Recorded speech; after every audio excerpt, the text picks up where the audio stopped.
lahat ng nakakalimot sa paggalang. Makinig ka.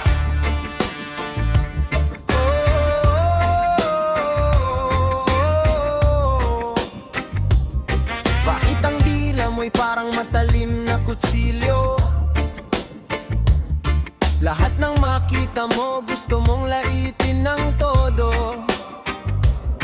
Hindi mo naisip ang damdamin ng kapwa. Akala mo yastig pero mali ang ginagawa. Sa magulang sumasagot ng pabalang, sa matatanda wala nang pakundan. Nakalimutan mo na ba ang aral noon? Respeto ang pundasyon ng bawat kakataon. Hindi sukatan ng lakas ng sigaw, hindi sukatan ng tapang ng asal. Mas dakila ang taong may paggalang, yan ang tunay na dangal. Walang respeto, saan ka dadalhin? Kapag puro galit ang laman ng damdamin. Respeto ang susi sa magandang bukas. Kapag may paggalang, tunay kang malakas.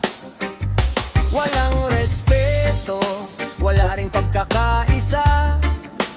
Kapag puro yabang, wala ring saysay. Igalang ang kapwa, igalang ang magulang. Doon nagsisimula ang tunay na tagumpay. Yo! Social media, puro panghuhusga. Konting pagkakamali agad pinupuna. Hindi na iniisip ang sakit na nadarama. Mas masarap sana kung pagmamahal ang dala. Hindi mo kailangang manakit ng salita para lang mapansin ng ibang tao. Mas maganda ang pusong marunong umunawa kaysa sa ugaling puro paninira. Kung gusto mong respetuhin,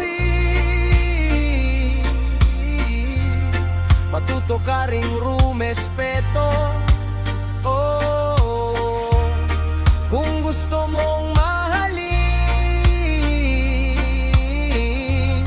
magmahal ka rin ng totoo. Walang respeto, saan ka dadalhin? Kapag puro galit ang laman ng damdamin. Respeto ang susi sa magandang bukas. Kapag may paggalang, tunay kang malakas. Hindi pa huli para magbago. Buksan ang isip at puso. Iwan ang yabang, yakapin ang kabutihan. Doon makikita ang tunay na kahulugan. Ang respeto ay hindi nabibili, hindi rin nakukuha sa lakas ng sarili. Ito'y pinaghihirapan at pinapakita sa bawat kilos at bawat salita. Yo, hindi kulang bastos, hindi astig ang mapangapi. Masido lang taong marunong umintindi at marunong umako kapag siya ang mali. Itaas ang respeto, ibaba ang ego. Kapag sama-sama, mas gaganda ang mundo. Walang respeto, wag nating piliin. Pag-ibig at paggalang ang ating awitin.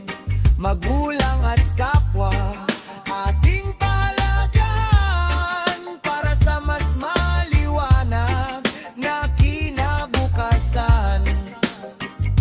Walang respeto, iwan na sa kahapon. Bagong simula ang ating baon. Respeto ang mensahe iparating sa lahat. Dahil ang paggalang ang tunay na yaman. Oh, respeto ang simula ng pagbabago. Kung gusto mong igalang, matuto ka muna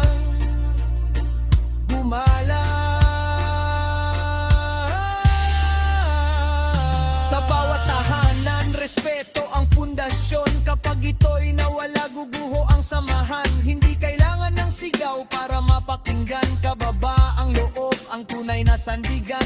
Ang salitang po at opo huwag kalimutan. Simpleng paggalang na may malaking kabuluhan. Sa bawat kilos at sa bawat takbang, respeto ang ilaw sa ating daan. Walang respeto, saan ka dadalhin? Kapag puro galit ang laman ng damdamin. Respeto ang susi sa magandang bukas. Kapag may paggalang, tunay kang malakas. Hindi mo kailangang maging perpekto, sapat nang marunong kang rumespeto. Sa mahirap at mayaman, pantay ang tingin. Lahat tayo'y tao, isa ang bandalin. Kapag kamali ang iyong kapatid, wag agad husgahan o maliitin. Tulungan siyang bumangon muli. Doon makikita ang pusong tunay na mabuti. Yo! Respeto sa magulang, respeto sa bayan, respeto sa guro at sa kaibigan. Hindi kahinaan ng pagiging mabait. Yan ang ugaling tunay na matibay. Kung may galit, gawing aral. Kung may sakit, gawing lakas. Magkaisa tayong lahat.